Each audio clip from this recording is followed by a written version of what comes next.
एक गाना जिसने बारिश को भी रोमांस का सिंबल बना दिया, वो दर्द जो हर जुदाई का चेहरा बन गया।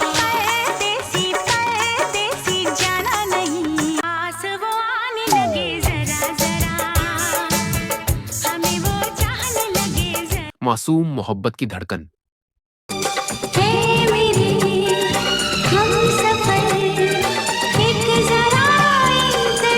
लाखों गानों की भीड़ में एक ऐसी आवाज जिसने हर दिल पर अपना नाम खुदवा दिया। जोरदार तालियां हो जाए for the living legends Alka Yagnik.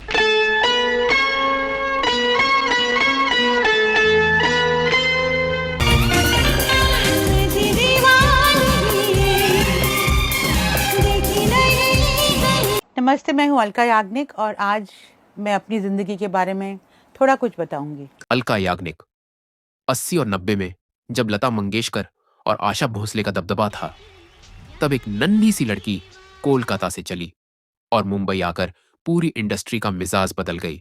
मुझसे मोहब्बत का इज़हार करता, काश कोई लड़का मुझे प्यार करे। रहने भी दो, जाने भी दो, अब छोड़ो ना, मुंह मोड़ो ना। आज की इस वीडियो में हम आपको सुनाएंगे उसी लड़की की अनसुनी कहानी, कैसे ऑल इंडिया रेडियो के बच्चों के प्रोग्राम से शुरू हुई ये यात्रा 1 2 3, घूंघट की आड़ से, ताल से ताल मिला और हम तुम जैसे सुपरहिट गानों तक पहुंची। 1 2 3 4 5 6 7 8 9 10 11 12 13 की आड़ से दिल भर की गुजारिश है ये पास आ जाए हम। साजिशों, स्ट्रगल और आज की हेल्थ प्रॉब्लम्स के बावजूद ये मेलोडी क्वीन आज भी करोड़ों दिलों पर राज कर रही है। दोस्तों, यह सिर्फ एक सिंगर की कहानी नहीं, ये उस औरत की जंग है जिसने दुनिया को बता दिया कि टैलेंट को कोई दबा नहीं सकता, चाहे खेल कितना भी बड़ा क्यों ना हो। मेरा दिल भी कितना पागल है, ये प्यार तो तुमसे करता है। अलका याग्निक का जन्म 20 मार्च 1966 को कोलकाता की एक ट्रेडिशनल गुजराती फैमिली में हुआ। उनके पिता धर्मेंद्र शंकर नेवी ऑफिसर थे और मां शुभा इंडियन क्लासिकल सिंगर थी। घर में हर तरफ सुरताल का माहौल था। मां रियाज करती, मौसी गाती और छोटी सी अलका रेडियो के सामने बैठकर गाने दोहराने की कोशिश करती रहती। 3 से 4 साल की उम्र में ही उन्हें गाने से इतना लगाव हो गया कि खेलने कूदने की जगह वो दिन भर रेडियो के साथ बिताती। हमेशा रेडियो के पास बैठी रहती थी और गाने सुना करती थी और सुन सुनकर मैं गाती थी गाने। 6 साल की उम्र से उन्होंने ऑल इंडिया रेडियो कोलकाता के बच्चों के प्रोग्राम में गाना शुरू कर दिया। Kolkata where I was born. तो एक उनका क्लासिकल कॉन्फ्रेंस चल रहा था, तो उन्होंने अपना गाया, राग वाग गाया और जो दूसरे कलाकार थे, जो नेक्स्ट कलाकार थे, वो पहुंचे नहीं थे। तो लोगों ने कहा कि अरे इनकी बेटी बहुत अच्छा गाती है, उसको थोड़ी देर उसको गवाओ। तो मुझे ऐसे गोद में उठा के स्टेज पे खड़ा कर दिया। यहीं से शुभा जी को अंदाजा हो गया कि ये बच्ची सिर्फ घर की नहीं, पूरे देश की आवाज बन सकती है। मगर तुमसे यहाँ कौन हंसी है, तुम जान हो मेरी। 10 साल की उम्र में मान शुभा अलका को लेकर मुंबई पहुंची। सपनों की नगरी, लेकिन उतनी ही बेरहम। कई बड़े म्यूजिक डायरेक्टर्स ने उनकी आवाज सुनी, पसंद भी की, लेकिन कहा आवाज बहुत मीठी है, अभी बहुत छोटी हो, हीरोइन की आवाज के लिए थोड़ा इंतजार करो। राह में उनसे मुलाकात हो गई।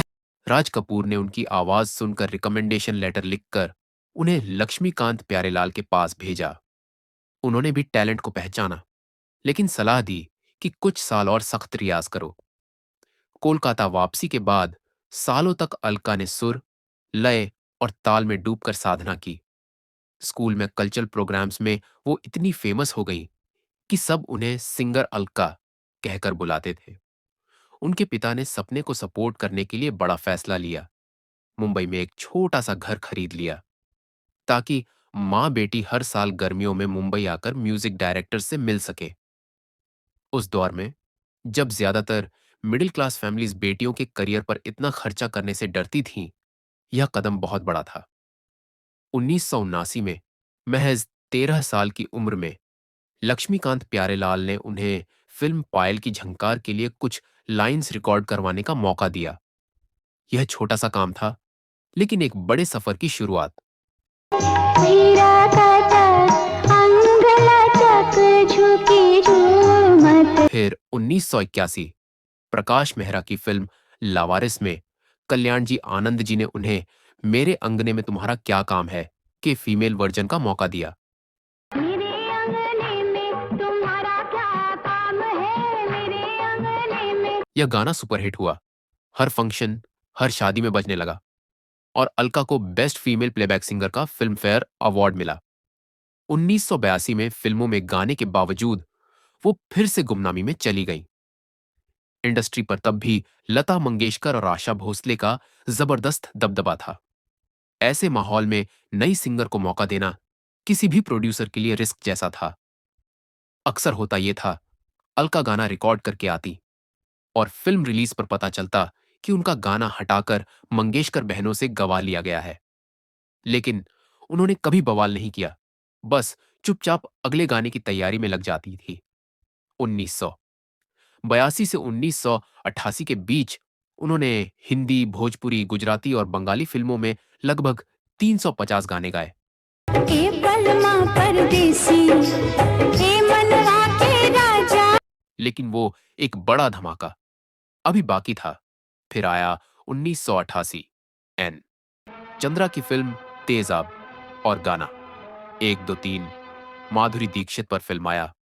यह आइटम सॉन्ग न सिर्फ उस दौर के सारे रिकॉर्ड तोड़ गया, बल्कि अलका को बेस्ट फीमेल प्लेबैक सिंगर का फिल्म फेयर अवार्ड भी दिला गया। यही वो पल था जब उनका इंतजार खत्म हुआ और वो सच में स्टार बन गई। 1 2 3 4 5 6 7 8 9 10 11 12 13। इसके बाद दिल को छू लेने वाली लव स्टोरी कयामत से कयामत तक आई। ऐ मेरे हमसफर और अकेले हैं तो क्या गम है। हे मेरे हमसफर, अकेले हैं तो क्या हम है। इन गानों ने उन्हें रोमांटिक आवाज की पहचान दे दी। 90 के दशक में अलका याग्निक का मतलब ही था प्यार, जुदाई और इमोशन। जो जीता वही सिकंदर जैसी फिल्मों में दर्जनों सुपरहिट गाने। नाम है मेरा मोनिका, हर फिल्मों नहीं मानता हम। 1993 में हम हैं राही प्यार के का गाना घूंघट की आड़ से दिलबर उन्हें नेशनल अवार्ड दिला गया। घूंघट की आड़ से दिलबर का। Female playback singer goes to Mrs. Alka Yagnik. Congratulations.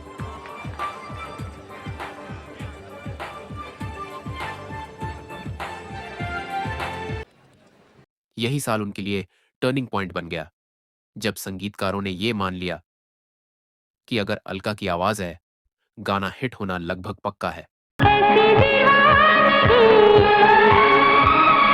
देखी नहीं कहीं, मुझे बस तुझसे दिल लगाना है, हद से गुजर जाना। सनम होंगे जुड़ाना। 1993 में ही फिल्म खलनायक का गाना चोली के पीछे क्या है रिलीज हुआ। यह गाना सुपरहिट होने के साथ साथ उस दौर का सबसे बड़ा कंट्रोवर्शियल सॉन्ग भी बन गया। चोली में दिल है मेरा, चुनरी में दिल है मेरा, ये दिल मैं दूंगी मेरे यार को। समाज के एक हिस्से ने इसे अश्लील कहा। अलका की खूब आलोचना हुई, लेकिन म्यूजिक चार्ट्स पर यह गाना लंबे समय तक नंबर 1 रहा और उन्हें फिर फिल्म फेयर अवार्ड मिला। कभी कभी एक गाना सिर्फ गाना नहीं रहता, वो समाज की सोच का आईना बन जाता है। चोली के पीछे उसी आईने का नाम था। समय बदला, लेकिन अलका की आवाज की चमक बरकरार रही। अपने करियर में कई अवार्ड जीते। फिल्म ताल के लिए पहला फिल्म फेयर अवार्ड मिला, फिर धड़कन, गदर, कभी खुशी, कभी गम तेरे नाम, राज और 2005 में इन सभी फिल्मों के लिए 7 फिल्म फेयर अवार्ड मिला। तुमसे मिलना, बातें करना बड़ा अच्छा लगता है। बोले चूड़ियां, बोले कंगना। अलका ने सिर्फ हिंदी नहीं, भोजपुरी, गुजराती, बंगाली समेत लगभग 16 भाषाओं में 20,000 से ज्यादा गाने गाए। ते मजनू रे हाउ का आहेत मला हाय दिल मेरा दिल। यह अपने आप में एक रिकॉर्ड जैसा है। इंडस्ट्री में लंबे समय तक यह माना जाता था कि लता मंगेशकर और आशा भोसले के बाद कोई उस लेवल तक नहीं पहुंच सकता। शारदा, हेमलता, सुमन कल्याणपुर और अनुराधा पौडवाल जैसी कई टैलेंटेड सिंगर्स का करियर साजिशों और पॉलिटिक्स में फंस कर रह गया। लेकिन अलका याग्निक ने दिखा दिया कि अगर टैलेंट के साथ हिम्मत और पैटियंस हो तो कोई भी मोनोपॉली हमेशा नहीं चल सकती।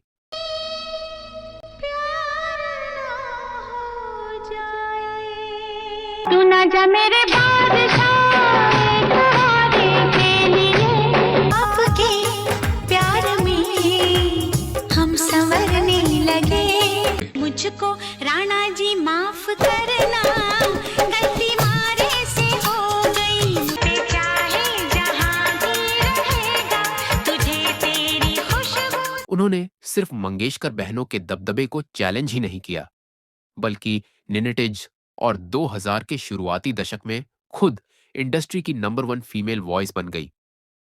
जैसे जैसे इंडियन म्यूजिक में रेव, रैप और डिस्को कल्चर बढ़ा, वैसे वैसे सुरीले मेलोडिक सॉन्ग्स की जगह कम होती गई।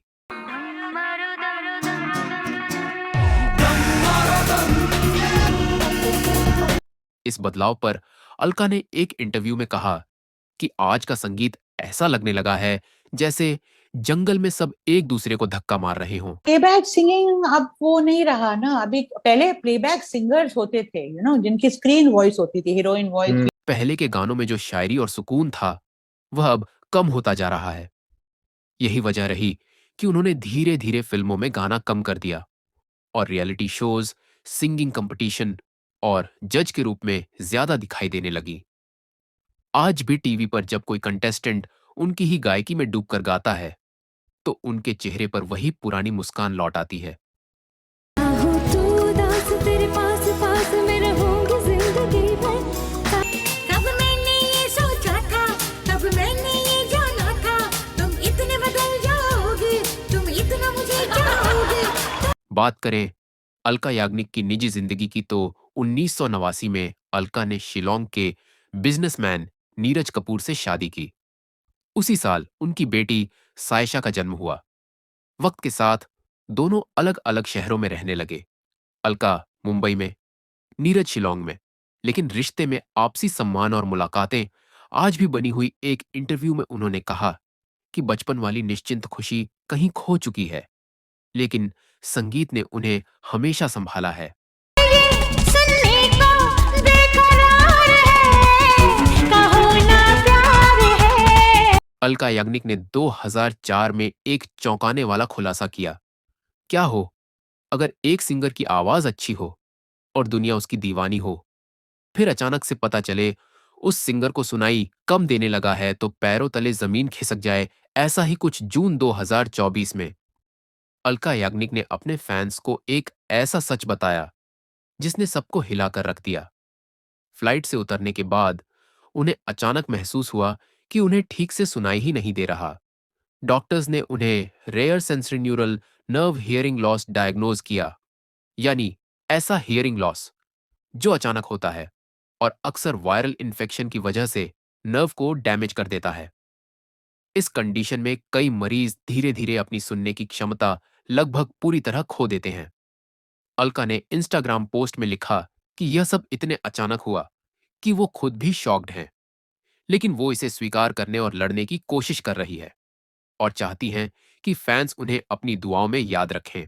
पर अलका याग्निक इन दिनों एक दुर्लभ बीमारी से जूझ रही हैं जिसमें उन्हें सुनाई देना बंद हो गया है। उन्होंने खुद सोशल मीडिया पर एक पोस्ट शेयर करके फैंस को इसके बारे में जानकारी दी है।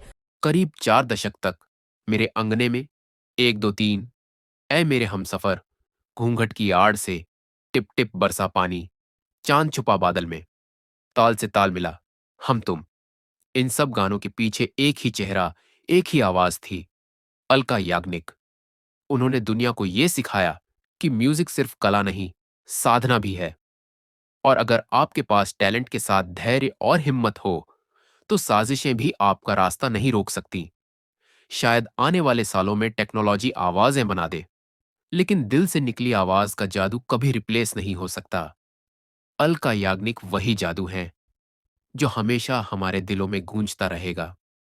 अगर आपको निनेटिज की मेलोडी क्वीन की ये अनकही कहानी पसंद आई हो तो वीडियो को लाइक जरूर करें, अपने दोस्तों के साथ शेयर करें और ऐसी ही बॉलीवुड कहानियों के लिए चैनल को सब्सक्राइब करिए।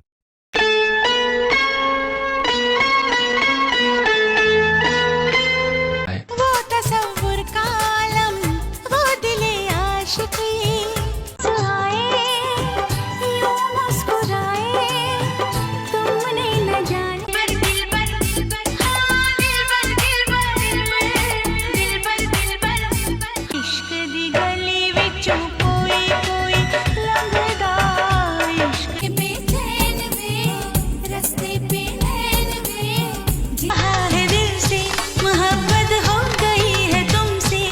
कितने ऊंचे कितने गहरे होते हैं और छोड़े दिल से निकले बोल मोरे। कमेंट में जरूर लिखिए अलका याग्निक का आपका फेवरेट गाना कौन सा है।